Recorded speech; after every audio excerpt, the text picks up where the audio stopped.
Hello friends, good morning. मैं तीस कुमार वर्मा, आपका प्यारा चैनल डायनामिक कैरियर इंस्टीट्यूट में आपका स्वागत करता हूं। तो आज क्लास 12 का प्रैक्टिस सेट करवा रहा हूं, जिसमें आपको ऑब्जेक्टिव बताऊंगा। सेशन आपका चल रहा है 2025 के लिए। ये आपका बहुत ही इंपॉर्टेंट है, ठीक है। 2025 के लिए बताया जा रहा है। और इसमें अल्कोहल और फिनॉल का मैं बताऊंगा ऑब्जेक्टिव। जैसा कि पिछला लेक्चर में आपको बता दिया गया था, हेलो एल्किन और हेलो एरिस, ये आपका प्रैक्टिस सेट आपका दूसरा है। तो आए क्वेश्चन की ओर बढ़ते हैं। देखो हमारा फर्स्ट ऑफ ऑल क्वेश्चन क्या कहता है, सो देख लो।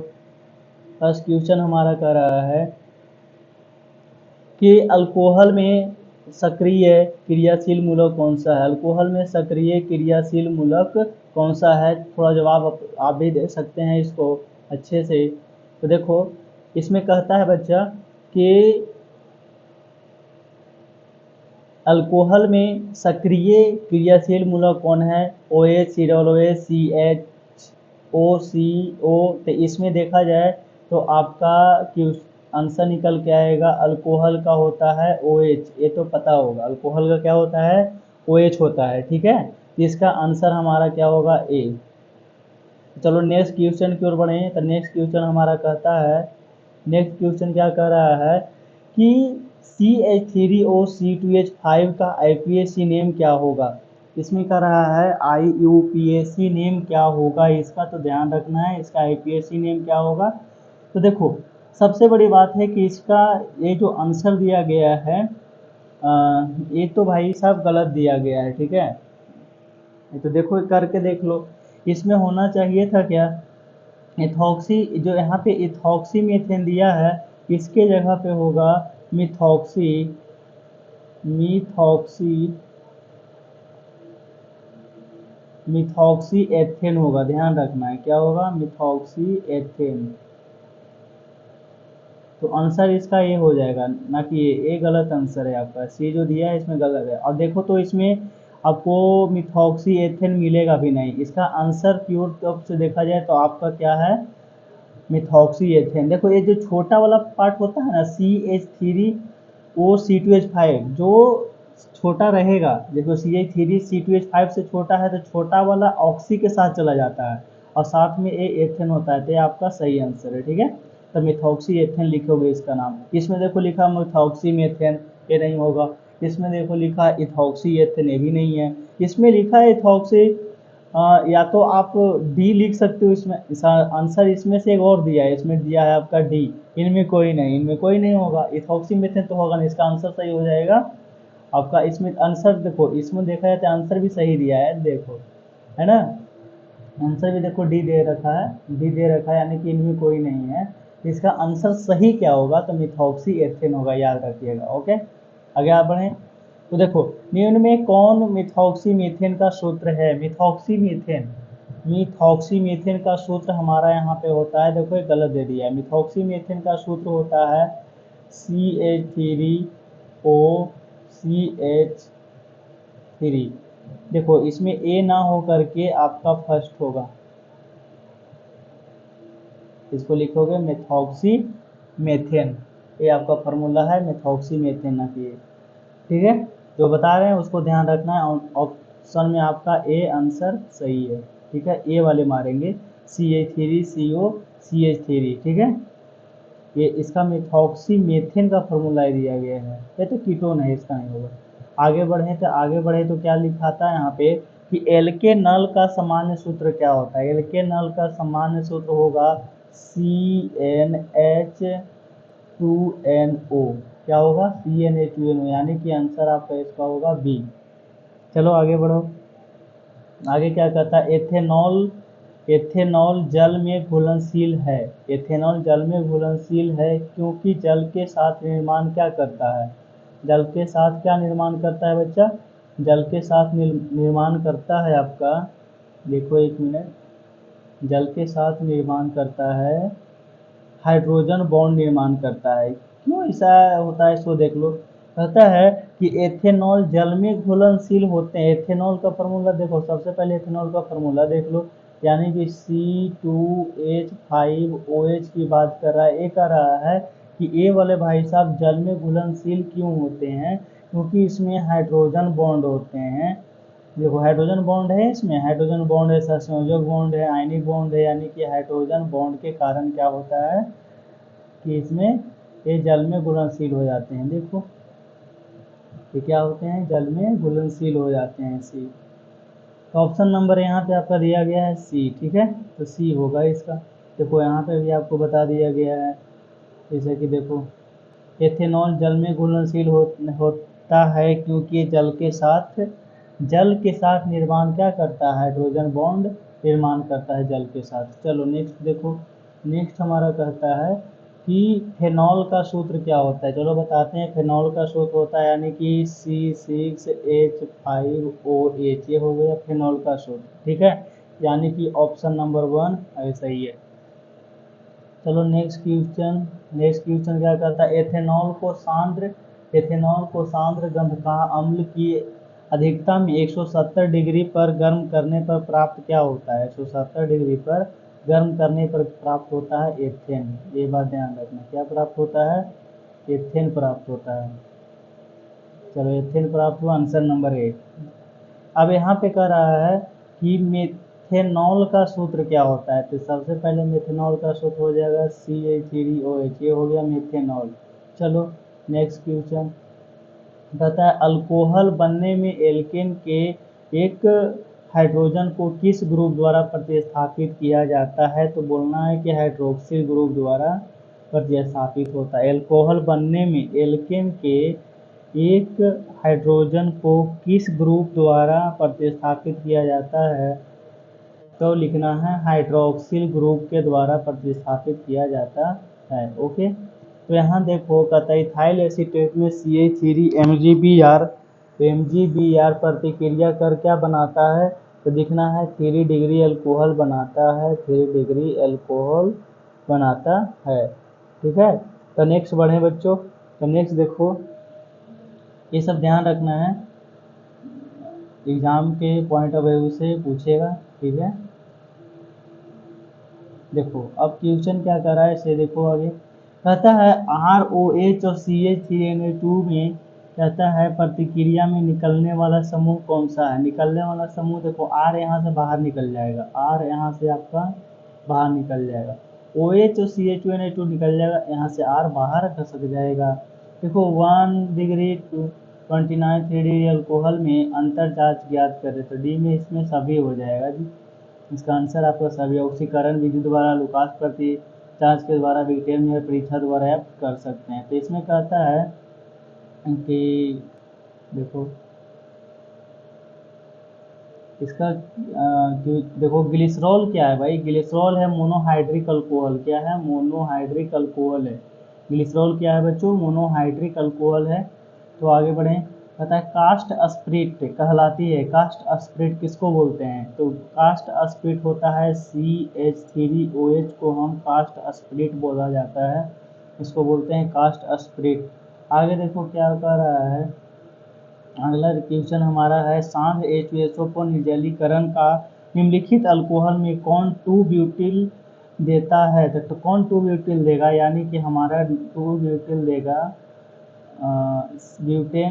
ब्यूटेन टू ऑल को सांद्र H2SO4 से रिएक्शन करवाएंगे तो आपका 2 ब्यूटीन देता है, 2 ब्यूटीन देता है। किसके साथ रिएक्शन कराओगे, तो ब्यूटेन 2 ऑल के द्वारा रिएक्शन करवाते हो, तो सांद्र H2SO4 द्वारा तो आपको क्या बन के देता है, 2 ब्यूटेन बनता है, ठीक है। ब्यूटेन 2 ऑल से 2 ब्यूटेन 2 ब्यूटेन, अगर ये आपका क्या है, कन्वर्जन है, रिएक्शन है, सारा आपको सब्जेक्टिव पढ़ा रहे हैं उसमें चल रहा है जी, ठीक है। तो वहाँ भी जाके देख सकते हैं। इसमें प्राथमिक अल्कोहल में समूह उपस्थित क्या है, चलो इसका देखते हैं ऑप्शन क्या कहता है। इसमें दिया गया है कि देखो इसका क्वेश्चन क्या है देख लो, इसमें कहता है ना कि प्राथमिक अल्कोहल में समूह पर, प्राथमिक अल्कोहल कहने का मतलब कि OH ग्रुप से एक ही कार्बन जुड़ा हो, तो आपका ए आंसर सही हो जाएगा, यानी कि CH3OH जो दिया गया है ये आपका प्राथमिक अल्कोहल है, इतना बात ध्यान रखना है, ये आपका क्या है, प्राथमिक अल्कोहल माना जाता है। देखो ऑप्शन में भी क्या दिया गया है, ए दिया गया है आंसर, चलो बता दिए उधर। आगे देखो क्या कहता है, अगला क्वेश्चन की ओर बढ़ते हैं। तो अगला क्वेश्चन मेरा कहता है, देखिएगा कि द्वितीय अल्कोहल, क्या बोल रहा है, द्वितीय अल्कोहल, द्वितीय अल्कोहल, द्वितीय अल्कोहल में समूह उपस्थित रहता है। द्वितीय अल्कोहल में कौन सा समूह उपस्थित रहता है? देखो पहला नंबर तो आपका CH ठीक है, और उसके बाद दो और रहेंगे, ठीक है, यानी कि हाइड्रोक्सिल समूह, यानी कि OH जिस कार्बन से जुड़ा हुआ है वो आगे कितने कार्बन जुड़े हुए हैं? तो दो, ऐसा कि मतलब दो कार्बन जुड़े हुए हैं, यानी कि आंसर सी हो जाएगा इसका।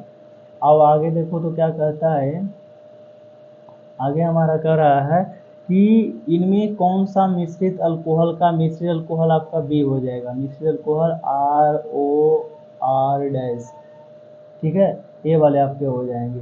चलो आगे कहता है फिनॉल में COH कोण का मान क्या होता है? COH कोण का मान कितना डिग्री होता है? तो 109 डिग्री होता है। ये वाला बी आंसर ऑप्शन याद रखना है, ठीक है।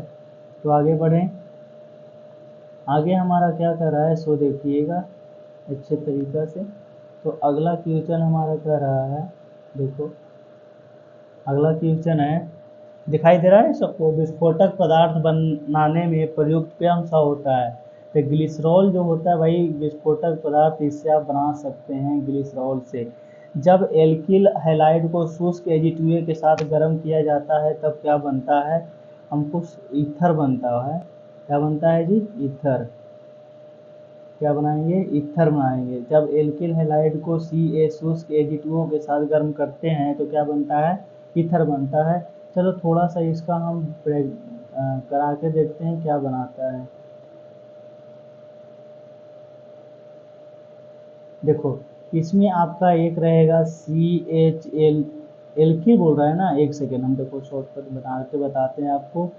RCl की बात कर रहा है, यहाँ पे RCl की बात कर रहा है, दो वो है, प्लस में Ag2O की बात कर रहा है। देखो ईथर कैसे बनता है, यहाँ से तो Cl चला गया बाबू, ठीक है, यानी कि यहाँ पे प्रोडक्ट क्या बना देगा, 2AgCl बन जाएगा, और साथ में बचा क्या क्या था, ये बना देगा ROR। तो ये क्या है, ROR क्या है, ये पता है ROR क्या है? यहाँ पे देखो, ये भी देखो 2AgCl निकल गया, ठीक है, लेकिन यहाँ पे आपका जो प्रोडक्ट बनेगा ROR, ठीक है, इसको बोलते हैं ईथर। क्या बोला जाता है? ईथर। ये आपका ईथर बन के निकल गया, ठीक है, ये आपका रिएक्शन होता है। चलो नेक्स्ट बढ़ें। तो नेक्स्ट हमारा क्या कहता है सो देखें। देखो ऑप्शन में भी आपका बी दे रखा है। चलो नेक्स्ट क्वेश्चन हमारा क्या है समझेंगे। नेक्स्ट क्वेश्चन बोल रहा है अल्कोहल समजात श्रेणी को प्रदर्शित करने वाला सामान्य सूत्र क्या है? एल्केनॉल बोल रहा है ना, एल्केनॉल को समजात श्रेणी को प्रदर्शित करने वाला कौन सा है? तो लिखोगे CnH2n+2O, यानी कहने का मतलब ऑप्शन ए हो जाएगा, CnH2n+O दिया गया है। चलो नेक्स्ट क्वेश्चन कहता है फिनॉल की प्रकृति क्या होती है? फिनॉल की प्रकृति अम्लीय होती है, ये बात भी पता होना चाहिए। फिनॉल की प्रकृति अम्लीय, एक क्वेश्चन फिनॉल की बात का CnH2n होता है। अब आगे देखो अगला क्वेश्चन क्या कहता है सो देख ले थोड़ा सा। अगला क्वेश्चन हमारा बोल रहा है, ये कहाँ से आ जाता है, निम्न में कौन सा परबल अम्ल है? परबल अम्ल कहने का मतलब हो गया ए सी आंसर हो गया, यानी कि M chlorophenol, M chloro meta chlorophenol भी बोल सकते हैं इसको। और देखो सर 25 क्वेश्चन की ओर है, 1, 2 और 3 एल्कोहल के क्वथनांक का सही क्रम क्या है? तो सही क्रम हो जाएगा 1 डिग्री, 2 डिग्री और 3 डिग्री, ये आपका सही क्रम दिया गया है, ठीक है। तो आगे देखो क्या कहता है, अगला बोलता है कि जब फिनॉल को 2H को 2H से, जब फिनॉल को 2H से यानी कि 2H से क्रियाशील किया जाता है, जब फिनॉल को 2H से क्रियाशील किया जाता है, क्रियाशील मतलब समझ रहेंगे, 2H से क्रियाशील किया जाता है तब क्या बनता है? बेंजीन बनता है बच्चों, क्या बनता है? बेंजीन बनता है। बेंजीन कहने का मतलब इस तरीका से, बेंजीन का फार्मूला स्ट्रक्चर है देख लो, ये आपका बेंजीन बनता ठीक है। कहता है जब फिनॉल को 2H से क्रियाशील किया जाता है तो क्या बनाता है, बेंजीन बनाता है। चलो एक क्वेश्चन आपको दे रखा है कि ईथर क्या होते हैं, ईथर होते हैं, ऑप्शन देखो क्या ईथर होते हैं, ईथर क्या होते हैं भाई, देखो ध्यान से, ईथर क्या होते हैं। ईथर हमारा होता है, ईथर क्या होते हैं, क्षारीय होते हैं। ईथर क्या होते हैं, क्षारीय होते हैं, ये बात भी ध्यान रखना है। ईथर क्या होते हैं, क्षारीय होते हैं। ईथर क्या होते हैं बच्चों, क्षारीय होते हैं। क्षारीय मतलब समझ रहे हो ना, कि क्षार की तरह होता है ईथर। ईथर क्या होते हैं, ईथर क्या होते हैं, तो क्षारीय होते हैं। आगे देखो अगला क्वेश्चन कर रहा है कि लकड़ी लकड़ी स्पिरिट जो एसीटोन के नाम से जाना जाता है, लकड़ी स्पिरिट जो एसीटोन के नाम से जाना जाता है, उसे हम क्या बोलते हैं, मेथेनॉल। क्या बोलते हैं, मेथेनॉल। इसको हम बोला जाता है मेथेनॉल। ये हो गया। आगे कहता है कि एसीटोन को ग्रीनार्ड अभिकर्मक से क्रियाशील करके प्राप्त किया जाता है। क्या प्राप्त किया जाता है, तो 3 डिग्री एल्कोहल प्राप्त किया जाता है। 3 डिग्री एल्कोहल बनाते हैं, 3 डिग्री एल्कोहल बनाते हैं, ठीक है, 3 डिग्री अल्कोहल बनाते हैं। ये आपका पूरा ऑब्जेक्टिव आपका कंप्लीट हुआ। ठीक है बच्चों, तो फिर मिलते हैं नेक्स्ट लेक्चर में। इस वीडियो में आपका थैंक यू, धन्यवाद, इतना ही रहेगा।